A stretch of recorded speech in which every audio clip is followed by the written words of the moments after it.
रियासत में कांग्रेस हुकूमत पर हिंदू मुखालिफ पॉलिसी अपनाने का इल्ज़ाम आयद करते हुए साबिक़ वज़ीर ईश्वरप्पा ने कहा कि हुकूमत ने हर ज़िले में गौशाला तामीर करने का वादा किया था, लेकिन हालिया काबीना अजलास में इस सिलसिले में कोई फैसला नहीं किया।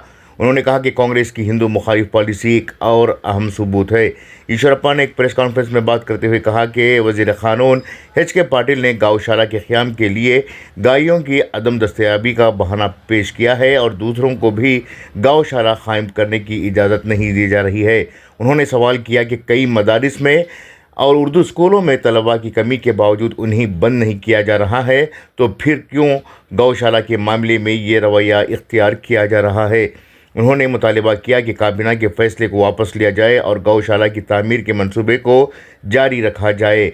ईश्वरप्पा ने यह भी जिक्र किया कि चारमाड़ी घाट में गायों की बाक़ियात मिली हैं जो नदी को आलूदा कर रही हैं।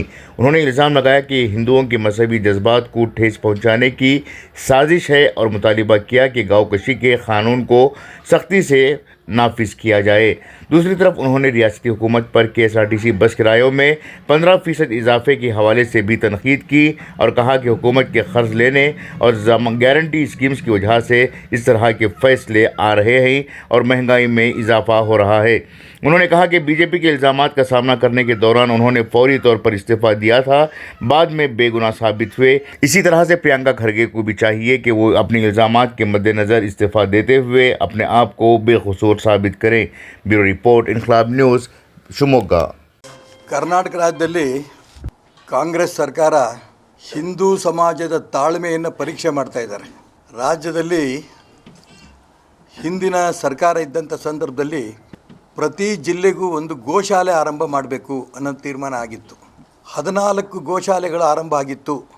ನಾನು ಅಂದ್ಕೊಂಡಿದ್ದೆ ನಿನ್ನೆ ನಡೆದಂಥ ಸಚಿವ ಸಂಪುಟದ ಸಭೆಯಲ್ಲಿ ಉಳಿದಂಥ 24 ಗೋಶಾಲೆಗಳನ್ನು ಆರಂಭ ಮಾಡ್ತಾರೆ ಅಂತ ನಾನು ಅಂದ್ಕೊಂಡಿದ್ದೆ.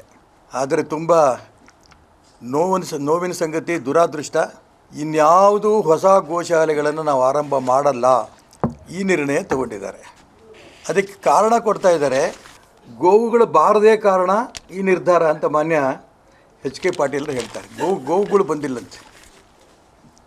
ಶಿವಮೊಗ್ಗದಲ್ಲೇ ಗೋಶಾಲೆಗಳಿದ್ದಾವೆ. ಗೋವುಗಳು ಬರದೇ ಇರೋದಕ್ಕೋಸ್ಕರ ನಾವು ಹೊಸ ಗೋಶಾಲೆಗಳನ್ನು ತೆಗಿಯೋಕ್ಕೆ ಅವಕಾಶ ಕೊಡಲ್ಲ. ಅಷ್ಟೇ ಅಲ್ಲ, ಬೇರೆ ಯಾರು ಗೋಶಾಲೆಗಳು ಇನ್ಮೇಲೆ ತೆಗಿಯೋಕ್ಕೂ ಅವಕಾಶ ಕೊಡಲ್ಲಂತೆ.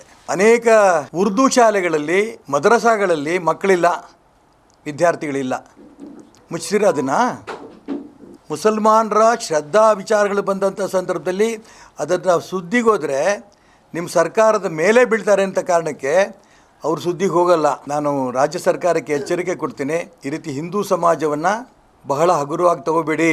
ಈಗೇನು ನಿನ್ನೆ ಸಚಿವ ಸಂಪುಟದಲ್ಲಿ ನೀವು ತೀರ್ಮಾನ ತಗೊಂಡಿದ್ದೀರಿ, ಅದನ್ನು ತಕ್ಷಣ ವಾಪಸ್ ತಗೋಬೇಕು. ಹಿಂದೂಗಳು ಪವಿತ್ರವಾದ ನದಿನಲ್ಲಿ ಸ್ನಾನ ಮಾಡೋದಕ್ಕೂ ಕೂಡ ಇವರ ನದಿನ ಅಪವಿತ್ರ ಮಾಡಬೇಕು ಅನ್ನೋಂಥ ಕಿಡಿಗೇಡಿಗಳ ಪ್ರಯತ್ನಕ್ಕೆ ರಾಜ್ಯ ಸರ್ಕಾರದ ಕಣ್ಬಿಟ್ಟಿಲ್ವಾ?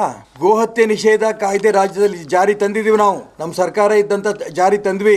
ಮತ್ತು ರಾಜ್ಯದಲ್ಲಿ ಗೋಹತ್ಯೆ ನಿಷೇಧ ಕಾನೂನು ಇದೆ. ಇದ್ದರೂ ಕೂಡ ಈ ರೀತಿ ಹಸುಗಳನ್ನು ಕಡಿದು ಅದರ ಮಾಂಸವನ್ನು, ಚರ್ಮವನ್ನು, ತಲೆಯನ್ನು ನದಿಗಳಿಗೆ ಎಸಿತಾ ಇದ್ದಾರೆ ಅಂತ ಗೋವಿನ ಅಂದ್ರೆ ಅರ್ಥ ಹಿಂದೂಗಳಿಗೆ ಏನೇನು ತೊಂದರೆ ಕೊಡಬೇಕೋ ಎಲ್ಲ ತೊಂದರೆಗಳನ್ನು ಕೂಡ ಕಿಡಿಗೇಡಿಗಳು ಕೊಡ್ತಾ ಇದ್ದಾರೆ. ಇದನ್ನು ರಾಜ್ಯ ಸರ್ಕಾರ ಕಣ್ಣು ಮುಚ್ಕೊಂಡು ನೋಡ್ತಾ ಕೂತಿದೆ. ಸಾಲ ಮಾಡಿ ಹಬ್ಬದ ಹೋಳಿಗೆ ಊಟ ಮಾಡ್ದಂಗಿದು, ಜೋಬಾಗೆ 8 ಅಣೆ ಇಲ್ಲ.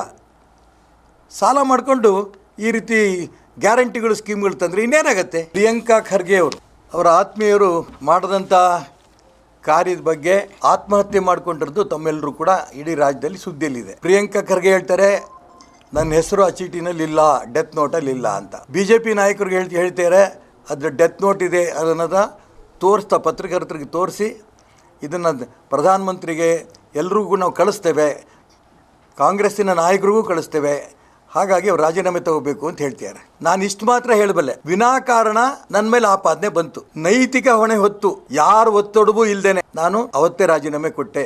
ರಾಜಕಾರಣದಲ್ಲಿ ಮುಗಿಸ್ಬೇಕು ಅನ್ನೋಂಥ ಪ್ರಯತ್ನವೇ ನಡೆಸಿದ್ರು. ಅಂಥವ್ರ ಬಗ್ಗೆ ಭಗವಂತ ನೋಡ್ಕೋತಾನೆ.